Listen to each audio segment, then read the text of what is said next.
Here we go. Project 3 of the dice making starter kit. This is our second dice cast. It's going to be a Black Mica powder with gold ink in. It's a solid, nice colour, really shiny sides. I hope you enjoy.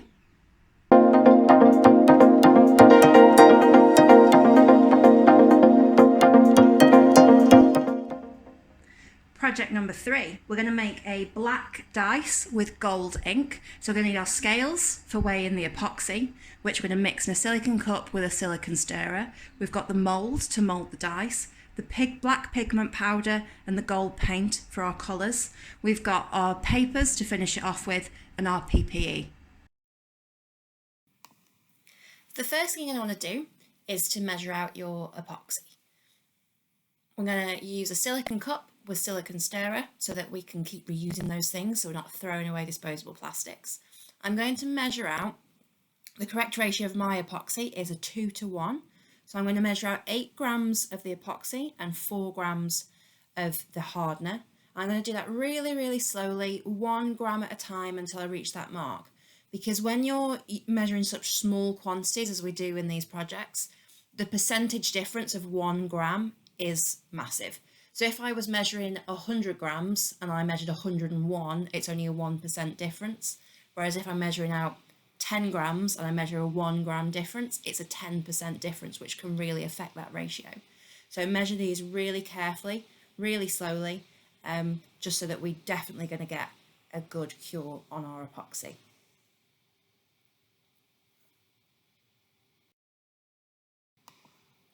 If your scales do like mine do and they sort of flicker between 2 numbers, just wait for them to settle out and then decide if you need to add a little bit more or not. It might not change the number, but just adding that little drop more will give you peace of mind that you're going up to that higher number rather than the lower number. Time to add some colour. So I'm going to add Black Mica powder to give us this solid black finish on a dice. I'm just going to do that a tiny little bit at a time. If you can always go back and add more, but you can't take any out, so just bear that in mind. I'm just adding a little bit because I'm only using a small amount of epoxy, and the more colorant and more additives you put in that, the less chance are you going to get a good cure. So you can add a little bit and then add a little bit more, but don't add too much because then it won't cure.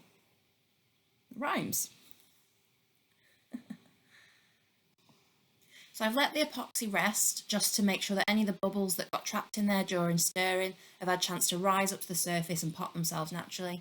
And then I'm going to fill up the mould. So filling up the mould nice and slow to not trap any more bubbles between those numbers, or as few as I possibly can anyway. I'm just filling that up until it's just above full. I've got that dome on the top, the nice meniscus of that extra resin.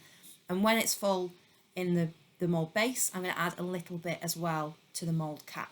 So we've got extra resin in that doming and a little bit extra resin on the surface of that one face just to stop any bubbles getting stuck around that one number.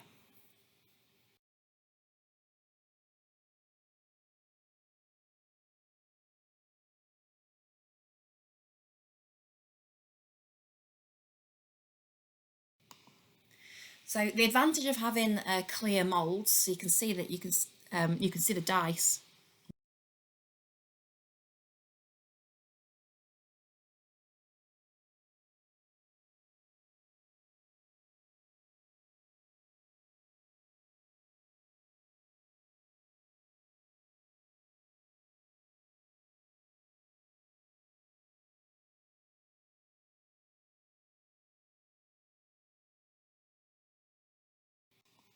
So one advantage of having the clear moulds is that you can see the dice through the silicone.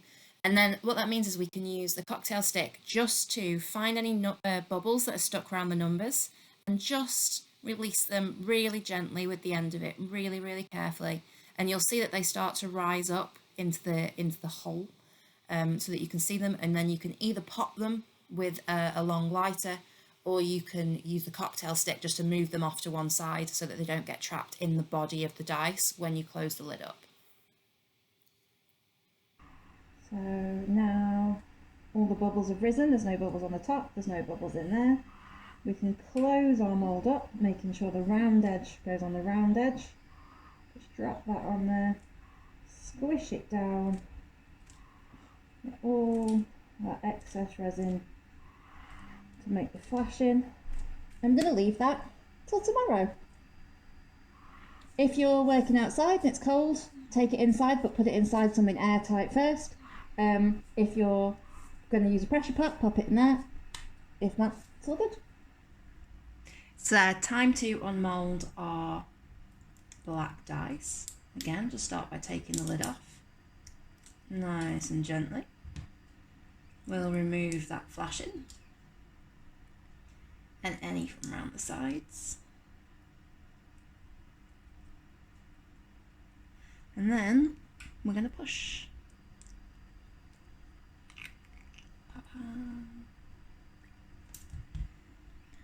And there we have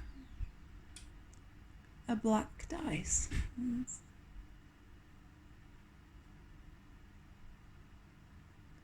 going to leave that to set for a couple of days, just to fully harden before we polish it up, to get all those little marks off the one face, and ink the numbers in. Okay. And a few days later, we've got our nice black die, and we're going to polish it up.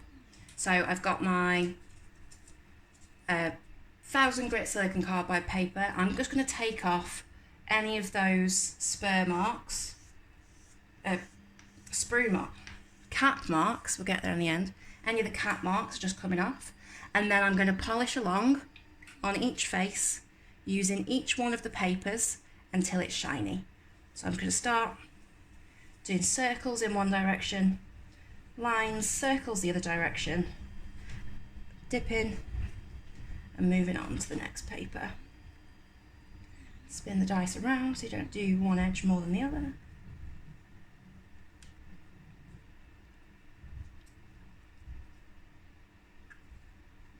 I'm using no pressure whatsoever, and I am doing this on a marble chopping block because it's completely flat, smooth, high gloss finish, and it means that you're going to have papers nice and flat and level as you're doing this, because if you get any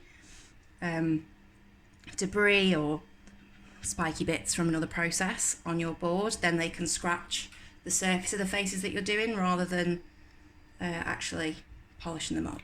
So I'm going to head and do all of those, and then we'll get on to inking. So the last thing to do to our dice before it's finished is to paint in the numbers. So I've got my gold acrylic paint. I'm going to take a small blob on the end of my paintbrush.